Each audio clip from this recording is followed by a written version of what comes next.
My name's Dave DeBow, founder of MoneyPartnerFormula.com, and this show is built for everyday real estate investors who are actively doing deals and looking to scale using other people's money. So if you're an active real estate investor and you want to get featured on this show to talk about your own real estate and capital raising experiences, then just go to daveinterviewsyou.com. Now let's get rolling with this episode, and remember to subscribe for daily interview content. Hey, folks, welcome back. Let me ask you this question. It's kind of a painful question, but have you been through an experience in your life where you're building up, things are going really, really well, and then the crap just got kicked out of you personally and financially, emotionally, the whole bit, and you had to start all over again from scratch? Well, today's special guest, zooming in from Southern California, we got Wade Wright, who is a very, very experienced real estate entrepreneur. And I say entrepreneur because he does a few different things, but everything he does is around real estate investing. And Wade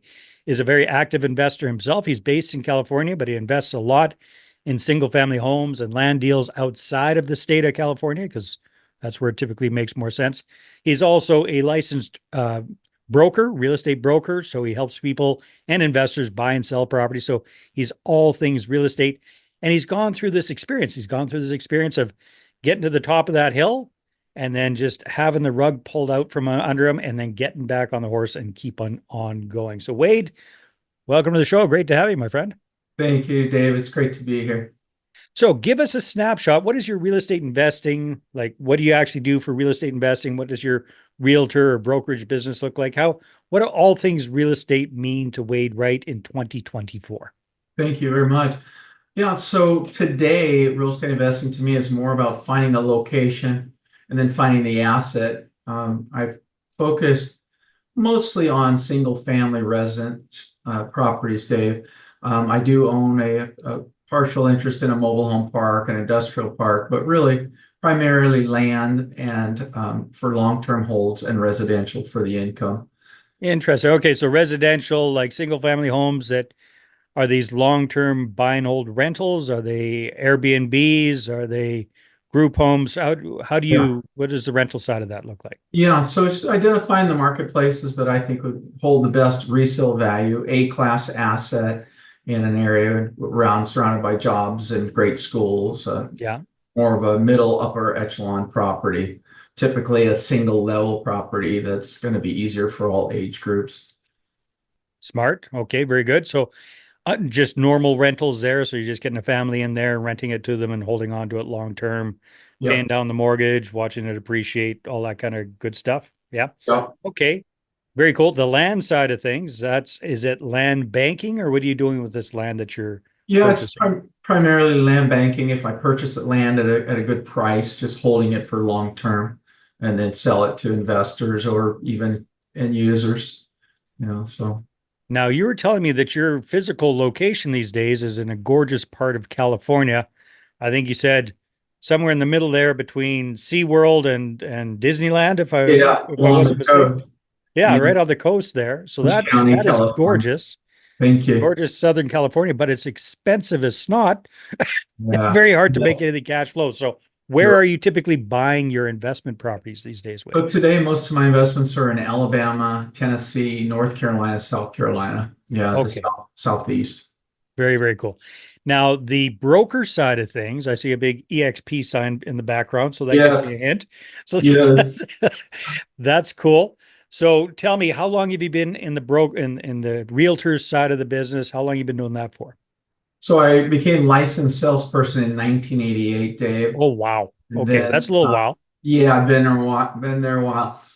Been in the business for some time now. And after a certain time period, I had an opportunity to become a partner in a real estate company in which they required a broker's license. So I obtained my broker's license in California.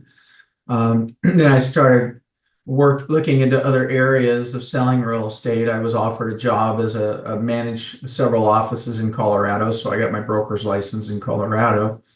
And then recently I obtained my broker's license in Tennessee because I was doing, business out there, and it just made sense from my own portfolio to not. But I thought most of your stuff was in Oklahoma. So No, it's Alabama, sorry, Alabama. Sorry, Tennessee, got my yeah, states mixed up there. South. Yeah, Okay. right. Okay. So are you licensed in Alabama? Are you doing stuff in No, Alabama I'm as well? not licensed in Alabama, but I do own real estate in Alabama. Got it. Got it. Okay. Which came first for you, Wade? Was it the being the realtor or being the investor? Or did they both kind of start at the same time? It's funny you asked that. Yeah, it was being a realtor, Dave. But over time, I started taking these personality assessment tests, and I learned I was high economic. Have you heard that phrase? So money did matter to me in the Yeah. sense that, being a good steward with my money.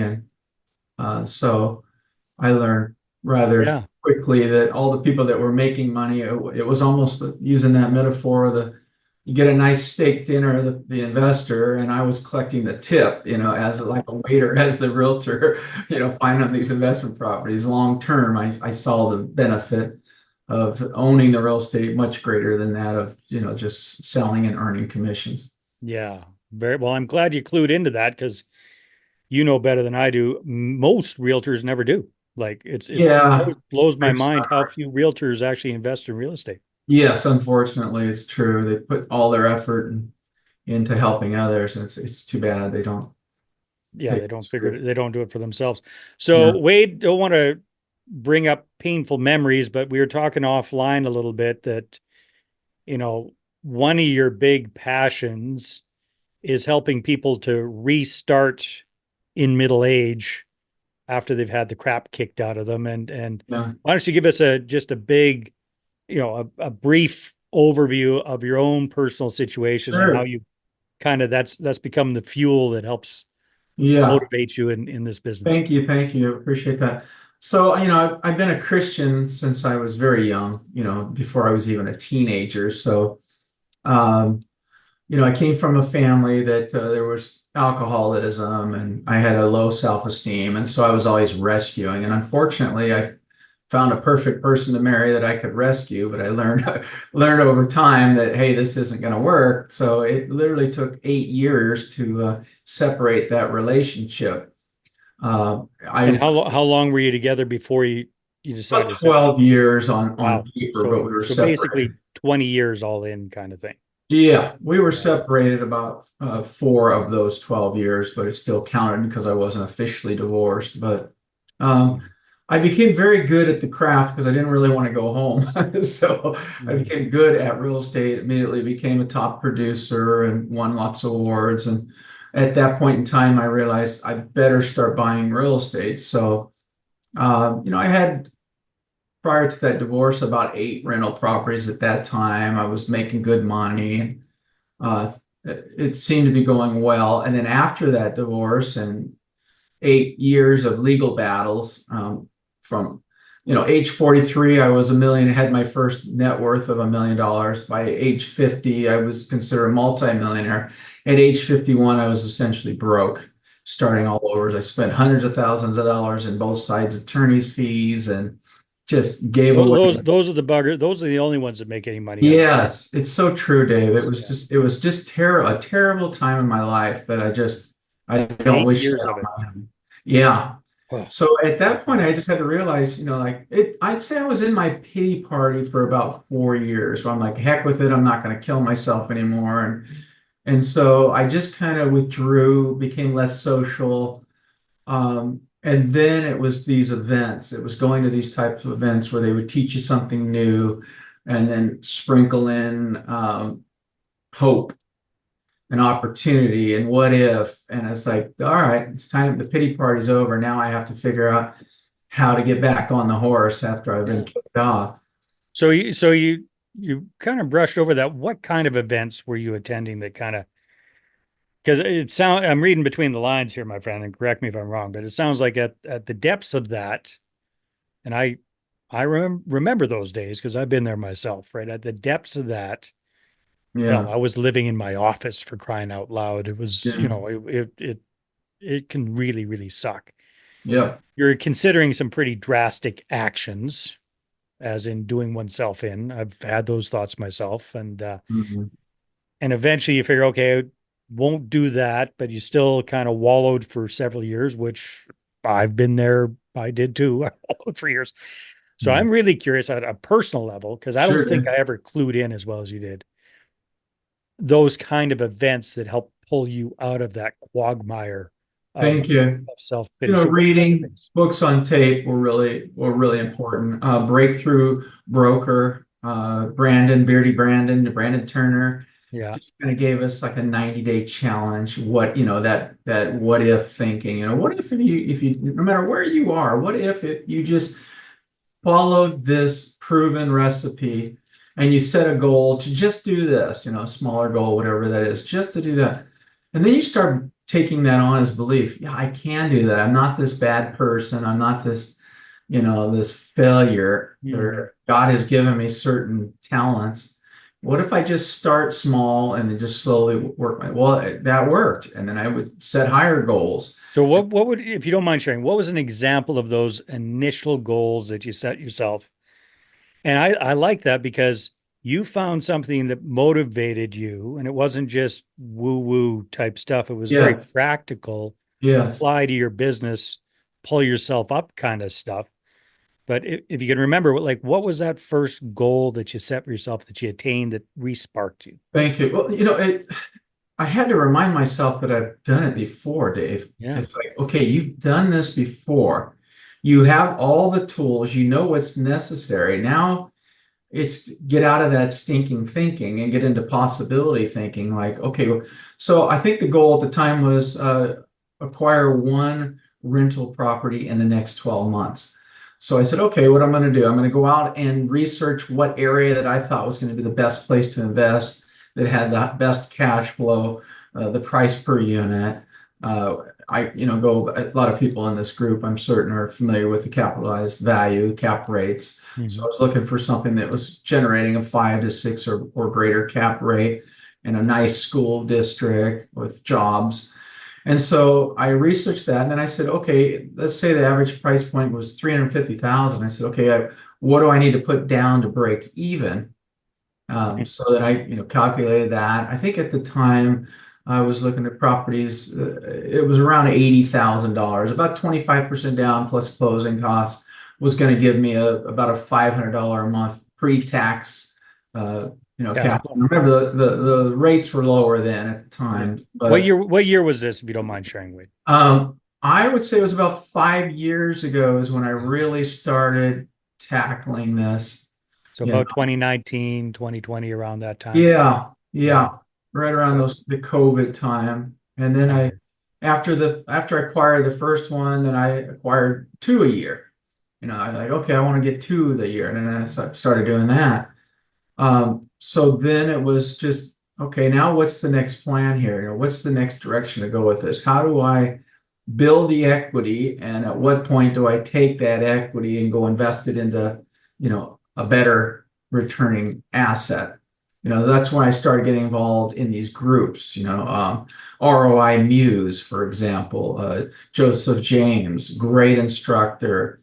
Um, Another gentleman, Mark Prather, who's a lender and an investor who has proprietary software. So I started taking these classes. CCIM designation. I started taking classes for the more advanced classes to learn how to really understand this so I can take care of the client and not hurt them, but actually help them. Yeah. So to understand the element of it. Once I understand it, Dave, it's easy for me to go out and be at the top of the mountain and Mhm. tell everybody about it. But I'm one of those people that have to understand it or try it out on myself before I go out and share it with the world.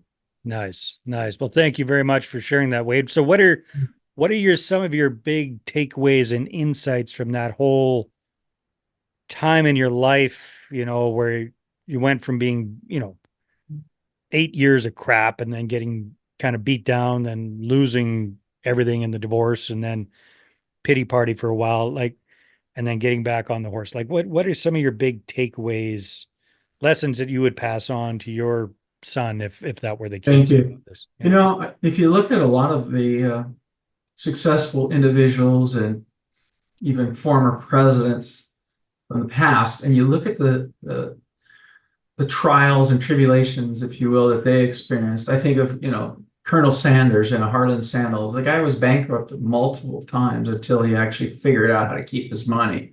In his 60s. Abraham Lincoln, same Yeah. thing. It's like, so it doesn't have to define you. It is who you are at the moment or what life experience are going through. But it just the old adage, what doesn't kill you makes you stronger. There's something to be said about failing forward, Dave. It's Mhm. like taking on this information and not defining that as I'm a failure because I didn't do it right. Okay, I learned one way, it doesn't work. Yeah. So to me, that's exciting. And it's just being around positive people and bigger thinkers because the more you're vulnerable with and transparent with safe people like you, Mhm. the easier it is and the quicker it is to see that they've had experiences in their life as well. You're not an island. You're not the only one. I Yeah. think that that's the enemy that's just trying to tell you that, or people that are smaller thinkers, that it makes them feel better about themselves by trying to push you down. So Mhm. I just say surround yourself by people that are doing better, that are transparent, that are for you. They're in your corner, safe people, if you will. How do you find And these people, Wade? no, that's a great question. You found me. You know, Yeah. um, I would say, the church is probably a very good place to start. There are successful people. There are Christian organizations with people that are making a difference in the world. For example, that ROI Muse, that gentleman, Joseph James, he's out there drilling wells in Africa right now so these children could drink water. It's like, Yeah. talk about bigger thinking. You get out of yourself. Once you're beyond that pity party, you get out of yourself, and it's like God, the world rewards you for your efforts. That it's an action word, it's a verb. Work. You got to get Mhm. out there, put one foot in front of the other, and God will take care of the rest. But it does require your actions to get out there and say, okay, let me create a plan. Recently, I've read The 12-Week Year by Moran and Lineker. Are you familiar with that book? I've heard of it. I haven't read it yet, but I'm going to write her down. That's Fascinating. gonna that's gonna be on my Please, list. I encourage you to, and any of the listeners to. I just find it fascinating because most of us make goals and plans, if you will, Dave, based on a 12-month period, and it seems like it's so far away out in the future, and so we don't really take those goals so serious or put a premium on time. But by chunking it down to a 12-week year, you're doing this in one-fourth of the time. You start with a vision and you connect with that vision, like the passion that I have right now to help people, like the downtrodden, if you will, people who have been hurt, don't see hope, and want to start all over. I love to pour into those people and show them that there is hope and help them to create a plan, just one property at a time, one investment at a time, and then look at the end in mind, and then work backwards and say, okay, how do we create that?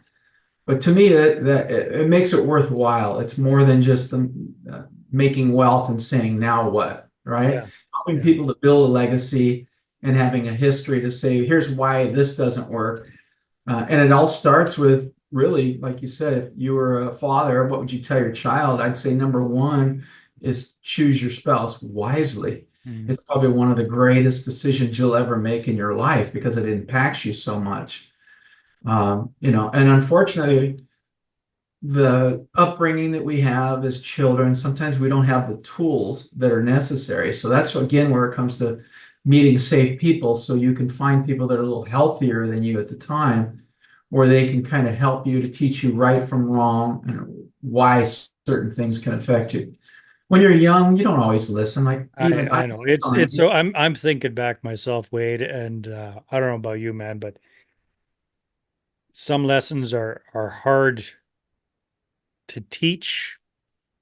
I think some lessons, like I'm thinking my own situation, probably nobody would have talked me out of that.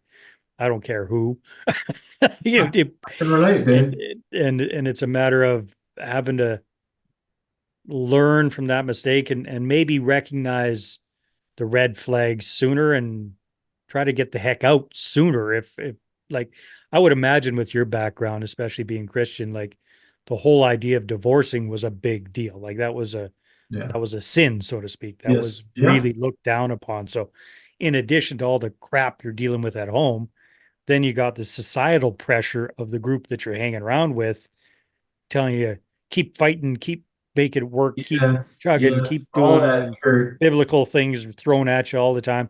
That's got to mess with a guy's mind, right? That probably, I shouldn't say probably, I'm assuming that extended the time frame years for you versus somebody who might not have been in that same situation. So yeah, Agree with you lots of 100%. It cost me alimony for the rest of my life by hanging in there. it costs what? It cost me alimony for the rest of my life by hanging in there. Yeah, yeah. Years later, I renegotiated, to be done with it. But there's that example of that codependence where Yeah. you think you could love them enough and rescue and all that stuff. That, had I had better counseling or, proper people around me to show me that this was not healthy, Yeah. maybe I would have listened and maybe I wouldn't have. I was pretty young at the It's tough. time. Well, let's focus on something positive that's come out of Yeah. this, and that is, I can hear what you're saying that this inspires you now to help other people that are in the situation you were in those years ago. And so how has that come to be in your life? Like, are there some examples of, without giving away names or anything, but are there a few people that come to mind, and how were you able to kind of help them through their struggles? So I really appreciate you asking that question, and I get emotional when I even think about it. I had one of my Filipino clients call me recently, Hmm. and he said, "Wade, I just want to thank you for helping me to change my life. I have 4 children, and you taught me how to build wealth through real estate. I put all 4 of those kids through college, and the Wow. last one just graduated." And man, after I hung up the phone, I literally started crying because I made a difference in that person's life and his children's lives where they got great education. And this was a gentleman that was in education himself, so his salary wasn't that high. Yeah.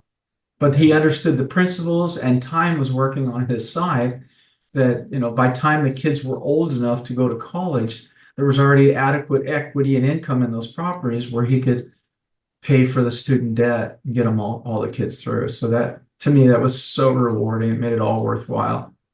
How about an example of somebody who's just had their teeth kicked in a similar situation to yours, feeling down and out, lost it all? Just have you come across those kind of folks and kind of been able to give them a hand up as well? Yeah, as you know, the divorce rate now is over 50%. So quite Yes. a bit of those, whether it's a woman starting all over or a man starting all over. I've been blessed to be able to be in their lives and show them the path. Some have like accumulated that already. Others are in the process of it right now. And Mhm. so what we do is annual reviews of just to look at where their assets are right now, their cash flows, their equity accumulation to see if they're best staying in their current situation or if there would be a wiser option to selling maybe one or more of those assets into a better performing asset. So Yeah, very it's cool. great. Wade, this has been a lot of fun. Thank you very much for sharing your story. I think that's going to resonate with a lot of people. Um, if people would like to connect with you and find out more, if you were only going to send them one place, what would be the best place for people to get all things Wade Wright? Well, it's easy to remember my name, Wade Wright, WadeWright. So my website is wadewright.com. Okay. And my phone number, if you were to pick a second place, Dave, or if it was a number, it's 1-800-440-WADE. That's a One good eight number. hundred 440 9233 Wade, thank you very much for sharing your story and your insights. I really appreciate it. And congratulations on coming out the other side and things going well for you again. That's Thank you, fantastic. Dave. I appreciate your time. I thank you for introducing me to the world and giving me the opportunity to make a difference in others' lives. Appreciate you. Thank you very much, my friend. All right, everybody, take care, and we'll see you on the next episode. Hey there, I really hope you enjoyed that episode. And as always, if you want to listen to more daily interview content, make sure you subscribe. And if you're an active real estate investor and you're doing deals and you'd like to get featured on this show, then just head over to daveinterviewyou.com. Now, at moneypartnerformula.com, we help real estate investors to create a process for predictably getting capital so they can do more deals without relying on hard money lenders or the banks.